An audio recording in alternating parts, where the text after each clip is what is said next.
Hey there, so I'm doing a new series here on my channel that hopefully will be a little easier to produce here at my grand piano, where the piano is going to sound better than down at my MIDI studio down there.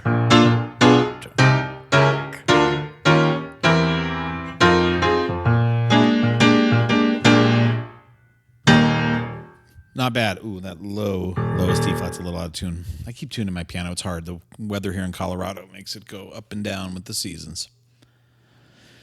So yeah, maybe it'll be easier for me to, tune my voice to that and then pick some songs and then make a cool little lesson that you can see, my hands at the piano. And yeah, let's try this out. So I'm going to state at the beginning of these lessons that this song is a chord progression for beginners. It is the most rudimentary chord progressions there could possibly be. So the song I'm going to do is called Any Day Now. And I first heard it, I'm not sure who wrote it, actually. It was first heard by me on a Sam Cooke and the Soul Stirrers, I think a box set that I bought back in the day. And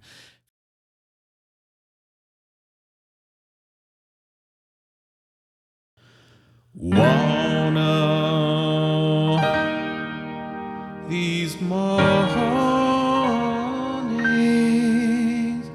I'm going away any day now. I'm going to heaven to stay. I don't know how sound maybe morning, not unknown, but I'm going to see the Father and by side to stay. There'll be no sorrow, no sadness, just only complete gladness. Will any day I know, and I know that I am a going home, then I'll shine. Hallelujah. And his praises to his name. But whoa, will any day I know, and I know that I am a going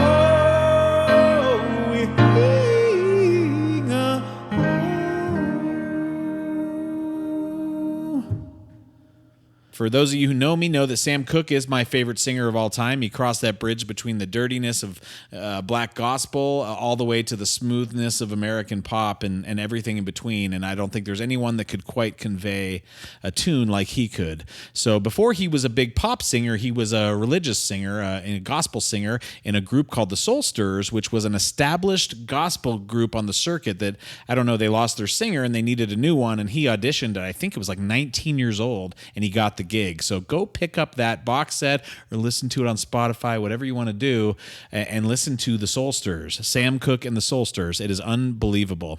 So I'm going to do a song called Any Day Now, and it uses, I'm doing it in the key of E flat. It's originally performed in F. My voice is getting a little old, so I went down a whole step. Sorry. I hate that. I really hate changing keys because of age and all that stuff, but it also sounds kind of bad when an old dude tries to do this gospel stuff.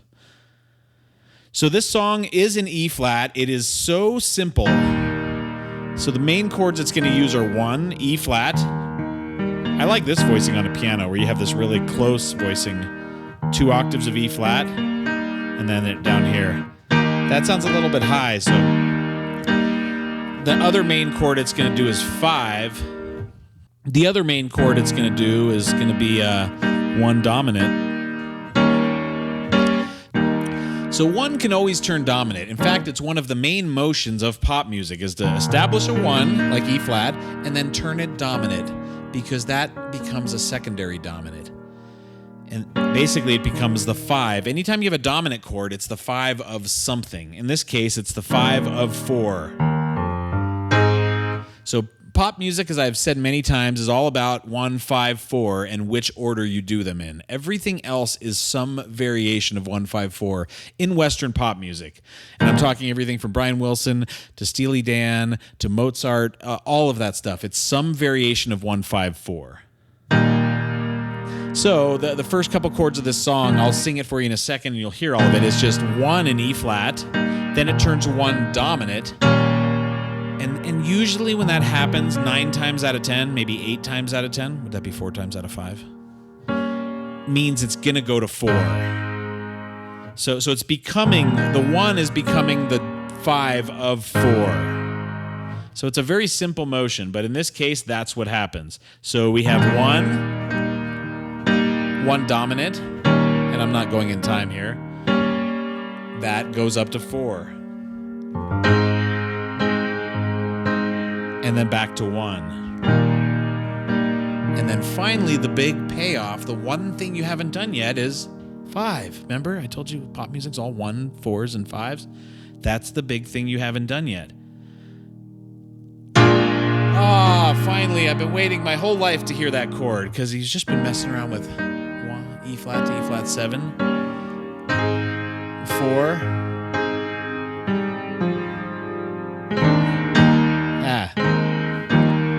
And finally, the 5. We've been waiting for it. B flat 7.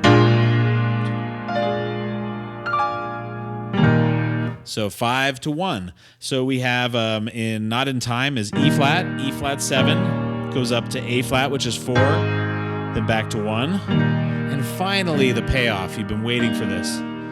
5, B flat 7. Then back to 1. Then turn that dominant again. Then up to 4. Shocker. Remember, 9 times out of 10, 8 times out of 10, 4 times out of 5. 1 dominant goes to 4. And it does this time too. 4, 1. And now finally the chorus. And that goes into this like 1, 4, 1, 4. Now finally 2 dominant. That's new. 5.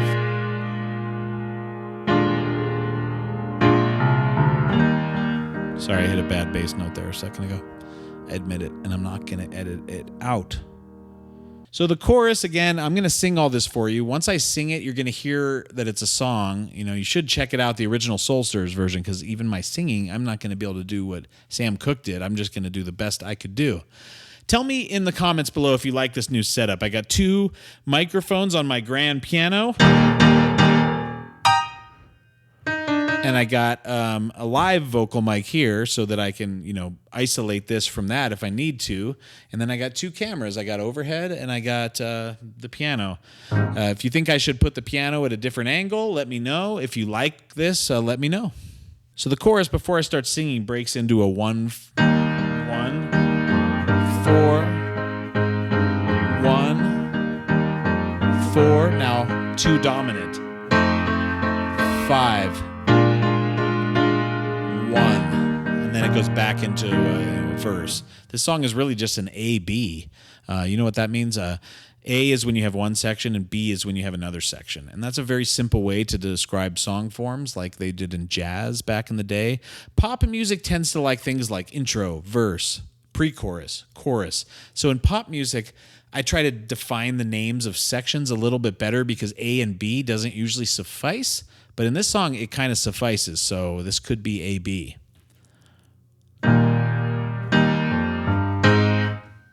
So most of the song has been 1, 4, 1, 5, 1. And that's the most basic chords in all of pop music. Pop music is all some variation of 1, 4, 5. But it does something else, and it's 2 dominant. What does 2 dominant mean? Well, we're in E flat major, right? How do you make all the chords in E flat major? Every other note of that scale, you take every other note of the scale and you get 1 is E flat major, 2 is F minor, 3 is G minor, 4 is A flat major, 5 is B flat major or B flat 7, either one. 6 is C minor, and then 7 is like a D diminished triad, and then finally back to E flat. So that's what we have. And 2 dominant means we're not doing the diatonic 2. Diatonic means using only notes in the scale. Oops. You might hear me use that word all the time. It means we're not using notes entirely in the scale. So a 2 dominant is probably the most common non-diatonic chord in any key. So if we're in E flat, the 2 is usually minor, F minor. I would say almost as much as you hear F minor in pop music, you hear F7 or F major, 2 dominant or 2 major. Why? Why is that the case that we hear, instead of the minor, we hear something more like the 2 dominant, then to the 5. Basically, the reason is subdominance. If you know what a subdominant is, how do I explain this? In the key of E flat, there's only one diatonic, natural dominant 7 chord, and that's from the 5. So in E flat 7, the 5 is B flat. And a dominant 7 chord is the note of blues, it's the note of movement, it's the note of tension, it's the note in Western music that wants to resolve. E flat major, B flat 7, it's the note that wants to resolve. There are things called subdominants, which are basically any degree of the scale, you could have its dominant 7, or basically a dominant 7 chord that is a 4th below it. So if we're in E flat, the 2 chord diatonically would be F minor. If I go a 4th below that and do a dominant chord, I have C7. That's a subdominant. The 3 chord in E flat major would be G minor. If I do its subdominant, go a perfect 4th below that, you have D7, G minor. So basically every single chord of the major scale has its own dominant, a 4th below it, which leads to it. Those are called subdominants or secondary dominants. E flat, 2 dominant, F7, 5, B flat 7, E flat. So that's what's going on here, is when I hit F7 or the 2 dominant, that's called 5 of 5. Why? Because in E flat, 5 is B flat 7. Now it's got to have a 5, right? A 4th below it. F7. So everything, you've heard of this thing called the circle of 4ths. If I were to just take dominant chords like E flat 7, go up a 4th. A flat 7, up a 4th. D flat 7, up a 4th. G flat 7, up a 4th. B7. It wants to pull, dominant chords want to pull up a 4th. So that's why secondary dominants work, and they work really, really well. So that's all this song's doing. It uses 1, it uses 4, A flat, 1, E flat. I forgot that the E flat. So that's all this song does. It uses 1, and then 1 dominant, pulls up to 4 9 times out of 10. Back to 1. And then finally, it's the one thing you haven't done yet. 5, B flat 7. Back to 1. Back to 1 dominant. Guess where 1 dominant's gonna go most of the time. So 1's gonna turn to 1 dominant, go to 4, back to 1, and then finally to 5. And then when it works its way to the chorus, it's a little bit of a different feel. I think it's the same tempo. This is a really slow tempo, by the way. It goes like, the chorus is a quick 1/4 instead of a slow 1/4. So, 1, 4.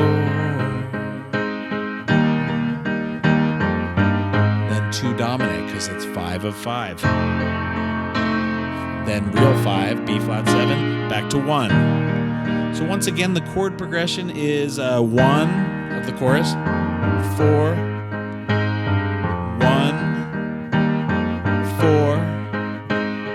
2 dominant, 5 dominant, 1. That's all the chords of the song. It's a great, great song. When you listen to the Soul Stirrers version, the musicians in those days were like the top blues musicians or jazz musicians or doo-wop, or some combination of jazz or blues, usually the background musicians. But they were these incredible musicians that could play in these feels.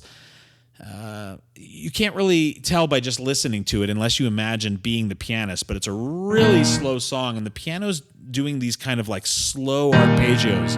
We're talking about this kind of tempo. 2, 1, 2, 3, 4. It's not a tempo that they do too much. In the 50s when the Soul Stirrers recorded this was a tempo we could do. Our modern ADD generation would not like this tempo. 1, 2, 3, 4. But the piano is doing this kind of thing that's like, it's like.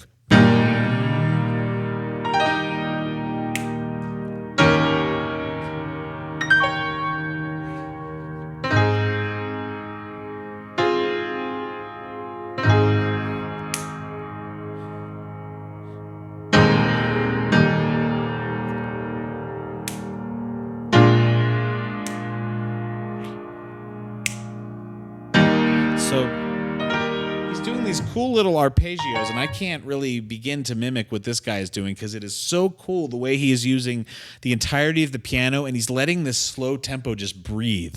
I don't think there's a drummer on this song. There's probably bass and piano, and then the voices of the Soul Stirrers, and I think that's just about it. There might be a guitar. I'm not sure. They did use guitar sometimes.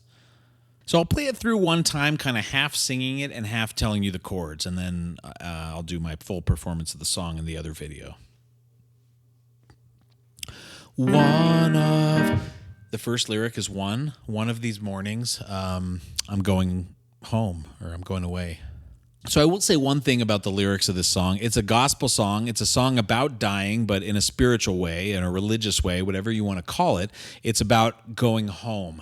And I don't know, is it Emanuel Swedenborg? I think one of my favorite theologians wrote that a death in this world is kind of like a birth in the other world. So yes, dying is obviously super sad, but it's more sad for the people we leave behind, right, than it is for our actual soul.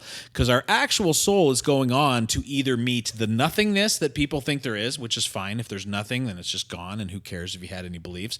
But if there's not nothingness and you're being greeted by something else, it would be kind of like a birth in that world. So I think Swedenborg does talk about that idea, but I don't know, a positive dying song. I used to sing this song on stage, and people would come up to me after the show and say how much it meant to them. I did sing it, after a whole set of like crazy prog, Bulgarian metal, cinematic, psychedelic jazz that we did in my band Stratosphere, and then we would finally do this little gospel song. But it moved people, and it moves me. I'm not joking. Like I really do think there's something to this. And Sam Cooke saying, "Don't be sad. I'm going home."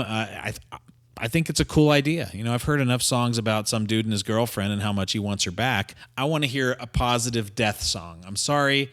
It doesn't matter if you're religious or not. It's a nice idea that a death here is a birth somewhere else. So like I said, the first lyric is 1, and we're in 1 of E flat. Coincidence?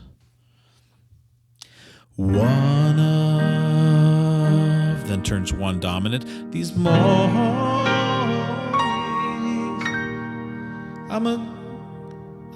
then it goes to 4. 4, it's just 4.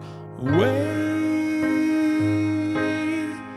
back to 1. Any day now.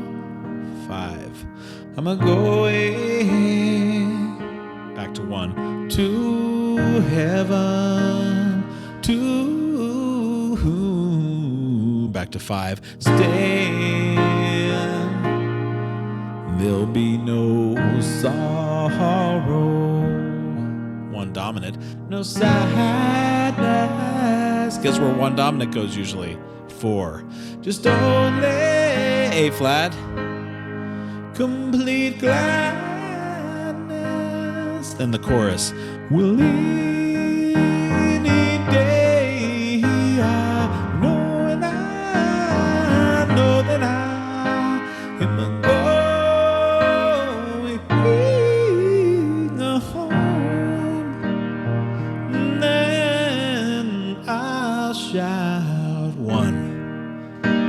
we did not talk about the chords of the chorus. So, one of these, one dominant, always goes to 4 most of the time. 4 goes back to 1 from 1. Now finally 5. 5 and back to 1. Now back to 5. 2. That's an interesting. Back to 1. Now the 1's going to turn dominant. No sadness. Guess where that goes? 4. Just only complete gladness. 4. Now the chorus is 1 and 1 any day. 4. I want and I'll go to 4. Then I'll go to 2, dominant to 5, 1, then I'll shout. 1 dominant, hallelujah. 4, and his praises. 4, to his name, and whoa, well, 1 4, 2 dominant, 5 becomes 1. That's the entire song. 1 dominant, 4 1 5 1, and the chorus 1 4 1 4, 2 dominant, 5 1. But the 2 dominant is a secondary dominant. F7 is 5 of 5. What does that mean? Whoops. In E flat, the 5, the diatonic, the natural 5 based on this scale, is B flat 7. Now every chord has a 5, everybody has a father, everybody has a mother. So if we're in E flat, B flat 7 is our 5, but it has to have a 5, and you got to go a fourth below that, and you get F7. So secondary dominants can be taken all the way through the circle of fourths. If I start on E flat 7 and just go up in fourths, you're going to do all 12 keys. It's actually a really good exercise. I'm not that great at it, but E flat 7, A flat 7, D flat 7, F sharp 7, B7, E7, A7, D7, G7, C7, F7. Finally made it back all the way through the circle. And the circle of fourths or the circle of fifths will take you through all 12 keys. So if you need to practice something, practice it in, I would suggest, the circle of fourths. The movement of dominant chords want to go up a fourth. That is why a fourth below any given chord, you have something that has its own 5. So in the key of E flat, its 5 is B flat 7, but it has to have a 5, and that's F7. So anytime I'm in E flat, if I don't want to go to F minor, it's diatonic note, I can go to F major or F7 before I go to B flat. That is the whole song. Couldn't be simpler. 1s and 4s and 1 dominants and 5s and 2 dominant, 5 1, 2 5 1, 2 5 1. We've all heard that.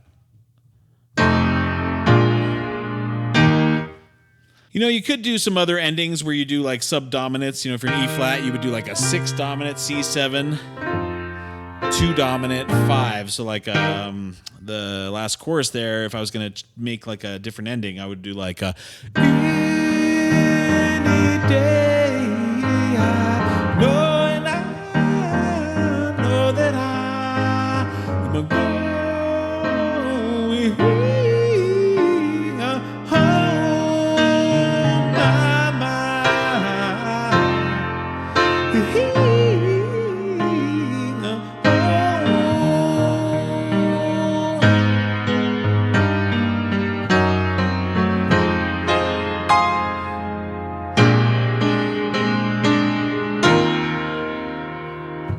something like that.